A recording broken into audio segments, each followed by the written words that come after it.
Hello everyone, আসসালামু আলাইকুম। কাছে থেকে দূরে থেকে যে যেখান থেকে দেখছেন, আশা করছি সবাই ভালো আছেন, সুস্থ আছেন এবং নিরাপদে আছেন। আমার মালয়েশিয়া ট্রিপের দ্বিতীয় পর্বে ওয়েলকাম করছি আপনাদের সবাইকে। গত পর্বে আমি দেখিয়েছিলাম মালয়েশিয়া ট্যুরের জন্য ভিসা করা থেকে শুরু করে আমি সাথে কত টাকা এনেছি এবং বাংলাদেশ এয়ারপোর্ট থেকে শুরু করে কখন কি করেছি, মালয়েশিয়া এয়ারপোর্ট নামা পর্যন্ত সব কিছুই বিস্তারিত শেয়ার করেছি আপনাদের সাথে। লেটস গো দ্বিতীয় পর্বে। চলুন দেখা যাক আমি কোথায় যাই, কি করি এবং সেটা কিভাবে। A to Z সব ইনফরমেশনই থাকছে।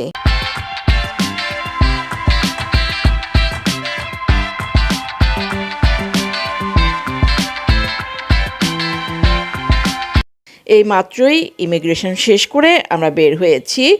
আর শেষ করার পর হাতের বাম পাশে লিফট আছে, তো লিফট ওয়ানে আমরা চলে যাব ট্রেন ধরার জন্য।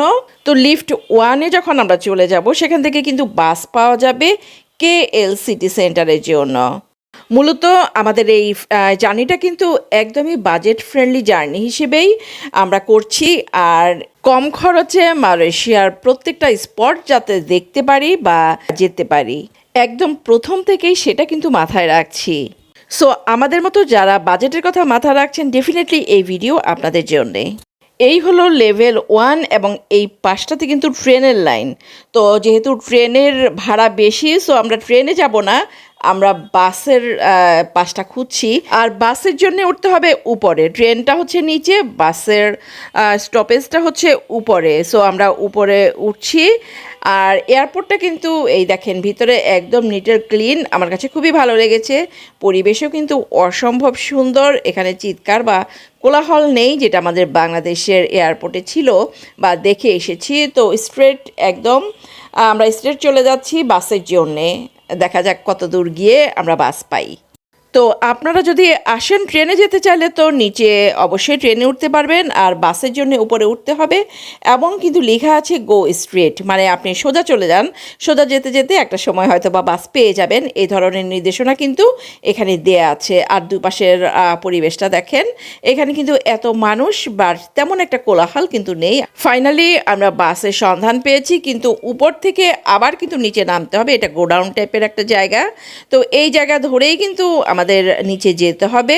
মনে হচ্ছে যে একদম গোডাউনের পর গোডাউন এমন একটা জায়গা। তো এই জায়গাটার নিচে গেলেই কিন্তু বাস স্টপেজ, নিচে গেলেই বাস স্টপেজ আছে, কিন্তু আমাদের খুঁজতে কিন্তু কিছুটা সময় লাগছে।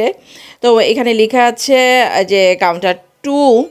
তো আমরা আরও কিছুক্ষণ হয়তো বা খোঁজা লাগতে পারে। আমরা বাইরে না গিয়ে এই পাশটাতে যাব, যেহেতু বলা আছে যে কাউন্টার 2 দিকে যেতে। তো আমরা কাউন্টার 2 দিকে গেলাম। বাইরে দেখা যাচ্ছে এই যে রোড, আর এই রোডে দেখেন এই পাশটাতে দেখা যাচ্ছে চমৎকার বাস, এটা হচ্ছে শাটল বাস, কিন্তু এই বাস আমাদের না, আমরা অন্য বাসে যাব, সেটাই খুঁজছি আর সেদিকেই যাচ্ছি। তো আমরা যাচ্ছি হাতের বাম পাশে, মেবি এদিকে আমাদের বাস কাউন্টার। আর এই হলো এয়ারপোর্ট। আর এয়ারপোর্টের এই পাশটাতে, এই পাশটাতে গেলে হচ্ছে আমাদের KL সিটি সেন্টারের বাস কাউন্টার। সো আমরা এদিকেই যাচ্ছি। মাঝের এই রাস্তাটা পার হয়ে কিন্তু বাস কাউন্টারে যেতে হবে। আর দেখেন রাস্তাটা কি সুন্দর, গাড়ি নাই বাট বিশাল বড় রাস্তা। এই রাস্তা পার হয়ে আমরা চলে যাচ্ছি বাস কাউন্টারে। বাসের টিকিট কেটে দেন আমরা রওনা দিব হোটেলের উদ্দেশ্যে। ডেফিনেটলি হোটেল কিন্তু আমরা বাংলাদেশ থেকেই বুকিং করেছি, এবং হোটেল বুকিং কিন্তু বাংলাদেশে থাকা অবস্থায় আপনার করা লাগবে। তো ঢুকে এই পাশটাতে দেখা যাচ্ছে গেট নাম্বার 2, গেট নাম্বার 3 দিকে যাচ্ছি, কেননা মেবি সামনে আমাদের টিকিট কাটা লাগবে। এখান থেকেই সবাই টিকিট কাটছে। না, আমাদের অনুমান ভুল ছিল, এখান থেকে টিকিট কাটছে না, টিকিট কেটে এখান থেকে দিক নির্দেশনা নেওয়া হচ্ছে, ওদেরকে জিজ্ঞেস করে দেন সবাই যাচ্ছে। এই হলো গেট নাম্বার 2। আর এই গেট নাম্বার 2 ধরেই কিন্তু আমরা চলে যাব টিকিট কাউন্টারে। ওই যে দূরে দেখা যাচ্ছে এটা হচ্ছে টিকিট কাউন্টার, সবাই এখান থেকে টিকিট কাটছে। এই হলো KL সেন্টারের টিকিট কাউন্টার, বেশ বড়সড় একটা কাউন্টার। এখানে কোনো ঝামেলা নেই কোনো কোলাহল। আসলে এদের পরিবেশটা আমার কাছে ভালো লেগেছে। তো ফাইনালি আমরা টিকিট কাটলাম। এই হচ্ছে আমাদের টিকিট, 12টা 20-এ আমাদের বাস আসবে। আর আমাদের যেতে হবে এখন গেট নাম্বার 4-এ, লেখা আছে গেট নাম্বার 4-এ যেতে হবে। আর কতক্ষণ লাগবে সেটা জানি না। আর মালয়েশিয়া এয়ারপোর্ট থেকে কেএল সিটি সেন্টার আমাদের টিকিট কাটতে লেগেছে মালয়েশিয়ান টাকায় 15 রিঙ্গিত। মালয়েশিয়ার 15 রিঙ্গিতে বাংলাদেশের টাকা হচ্ছে 451 টাকা। টিকিট নেওয়া শেষ, এবার আমরা চলে যাব একদম 4 নাম্বার গেট ধরে বাইরেই আমাদের বাস দাঁড়ানো আছে। তো এই হলো আমাদের বাস, এই যে বিশাল বড় বাস, একদম বেস্ট ক্লিন বাসটা।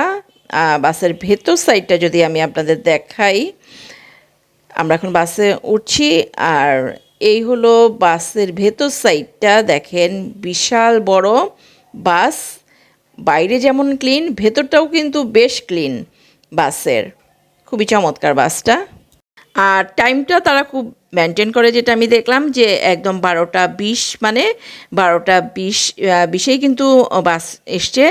আর এয়ারপোর্ট থেকে রওনা দিলাম এখন আমরা কেএল সেন্টারের উদ্দেশ্যে। এয়ারপোর্ট থেকে কেএল সেন্টার পর্যন্ত যেতে কতক্ষণ লাগে দেখা যাক। এই হলো এয়ারপোর্ট, এই এয়ারপোর্ট থেকেই আমরা বের হয়ে এসেছি, কিন্তু চমৎকার বিশাল বড় এয়ারপোর্টটা। আর এখানে এসে যেটা আমার কাছে সবচেয়ে ভালো লেগেছে সেটা হচ্ছে তাদের ক্লিননেস, প্রচণ্ড পরিষ্কার পরিচ্ছন্ন। রাস্তাঘাট থেকে শুরু করে এয়ারপোর্ট তো আছেই, প্রত্যেকটা জিনিস বা প্রত্যেকটা জায়গা।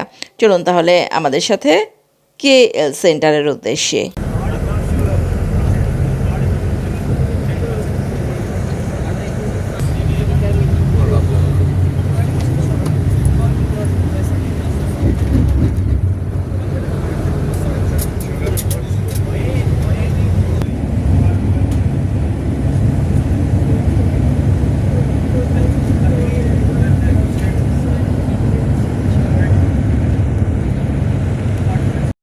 তো এয়ারপোর্ট থেকে মালয়েশিয়ান টাইমে আমরা 12টা 20-এ বাসে করে রওনা দিলাম। কেএল সেন্টারে এসে পৌঁছালাম 1:50, এখন বর্তমানে বাজে 1:50। এ হচ্ছে কেএল সেন্টারের রাস্তা। আর রাস্তাটাও কিন্তু বেশ সুন্দর, সবাই হেঁটে যাচ্ছে। সো আমরাও কিন্তু হেঁটেই রওনা দিলাম এই রাস্তা ধরে একদম সোজা। এই পর্যায়ে আমি শেষ করব আমার আজকের ভিডিও, মালয়েশিয়ার পর্ব 2। স্টেপ বাই স্টেপ এভাবেই আমার মালয়েশিয়ার ভিজিট ট্যুর আপনাদের সাথে শেয়ার করব। অবশ্যই পরবর্তী পর্ব দেখার রিকোয়েস্ট থাকলো আপনাদের সবাইকে। ভালো থাকবেন সবাই, সুস্থ থাকবেন। আবার দেখা হবে পর্ব 3-তে। আল্লাহ হাফেজ।